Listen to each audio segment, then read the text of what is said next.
শেষ পর্যন্ত তোমাকে জায়গায় ছাগলের ঘরেই হইলো। বৌমা, তোমার শ্বশুরের না খুব খিদা লাগছে, বেলা হয়েছে তো, একটু খাওয়ান যদি দিতা। আপনি কি অন্ধ? দেখতেছেন না আমরা খাইতেছি, এখন আপনারা খাওয়ান দিমু কেমনি? মানে আর সময় পাইলেন না, খাওয়ার সময় চলে আইলেন। কত কষ্ট করছি সারাদিন, রাঁধছি বাড়ছি সব শেষ করছি, তুমি তো এক লগে একটু খাইতে ডাকতে পারতা আমাগো। কেন আপনার ঘরে ডাকুম কেন? আপনার ঘরে ডাইকে আমি কি গন্ধে মরুম? আপনার শরীর থেকে যে পচা গন্ধ যান।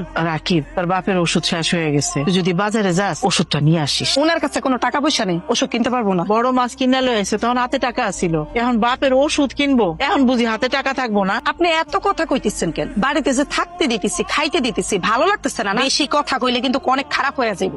এখন যান এখান থেকে, দাঁড়াই বেসছেন কে? ওষুধ কেনার টাকা নেই ওটা কইলা। আরে বয়স হয়ে গেছে, ওষুধ খাওয়াই কোনো কামে দিব? শুধু শুধু টাকা নষ্ট। তুমি কতদিন বোঝা টানবা? ওদেরও কষ্ট, আমগো যন্ত্রণা। মরে গেলে ভালো। মানে আমি যা কই তা শোনো, আমি যা কই তা যদি না শোনো, আমি কিন্তু আমার বাপের বাড়ি চলে যাম। মানিকা বেগম, আমি একদিন ওষুধ না খাইলে আমার শরীর গামতে থাকে, শরীরের ভিতরে কাপড়ই ধরে, যন্ত্রণা আমি অস্থির হয়ে যাই। করুম কথাই ওই কইছে ওর কাছে নাকি ওষুধ কেনার টাকা নাই। সব মিথ্যে কথা, আমি সবই বুঝি। ও চাইতেছে যে আমি যেন তাড়াতাড়ি মরে যাই, আমি মরে গেলে ওর শান্তি। নেন আপনার দুইজনের খাবার। খালি ভাজি দিয়া ভাত দিছো, মাছটা কাটলাম কুটলাম, কত বড় একটা মাছ রাঁধছি, মনের মতো আমার পোলা। তুমি 2 টুকরা মাছ আমাকে দিলা না কেন, ভুলে গেছো? বড় মাছ দিয়ে ভাত খাইব, 2 টাকা তো ইনকাম করেন না, দুইজনে মিলে তো খান। আমার জামাই টাকা বইয়া কয়া সব টাকা পয়সা নষ্ট করতেছেন। আমগো ভবিষ্যতে চিন্তা নাই, এখন চুপ সাপ যা দিছে তা দিয়ে ভাত, নাইলে কিন্তু কপালে এইটাও চুটবো না। আর না খেলে দেখে নিয়ে আসেন। না বৌমা, এটা দিয়ে খাবো না।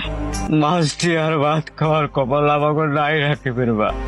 শোনো, তোমার একটা কথা বলি, বেশি দেরি করা যাবে না। তোমার বাপ কখন মরে যায় তার কোন ঠিক ঠিকানা আছে? মরে যাওয়ার আগে সব সম্পত্তি তোমার নাম লিখতে হইব। তোমার বাপ যদি মরে যায়, সব সম্পত্তির মালিক কে হইব? তোমার মায়। তোমার মায় তো তোমার 2 চোখে দেখতে পারে না। তোমার মায় তোমার বোনের বেশি ভালোবাসে। তোমার মায় কি করবো? সব সম্পত্তি তোমার বোনের নামে লেখা দিব। মা, আব্বা আব্বা কি শুয়ে পড়ছে নাকি? কিছু কবি? আব্বার একটু উঠাও না। কথাটা হইতেছে যে এত ভয় পেতেছো কেন? বুঝা রাখো। আমার শরীরটা তো বেশি একটা ভালো না। আব্বার যত সয় সম্পত্তি আছে, এই যে এই স্টাম্পটার মধ্যে সব সয় সম্পত্তি উল্লেখ করা আছে। বাসা মরার কথা তো মা কোয়া যায় না। আব্বা মরার আগে যে সন্তানের নামে সবকিছু লেখা দিয়ে গেছে, এইটাই আর কি। এই যে এই স্টাম্পটার মধ্যে আব্বার একটা সই লাগবে, সইটা দিলে হয়ে যাবে, আর কিছু করা লাগবে না।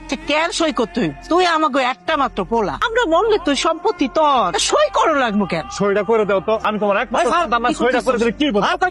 সইটা করে দাও। তোর এত বড় সাহস, তুই এত কাজ বয়ে গেছিস, তোর মায়ের গা হাত তুলছিস। আমার তুই ধাক্কা দিবি, আমার গায়ে হাত তুললি, রেখে পেটে ধরছিলাম, সম্পত্তি লোভে জানোয়ার হয়ে গেছে, জানোয়ার।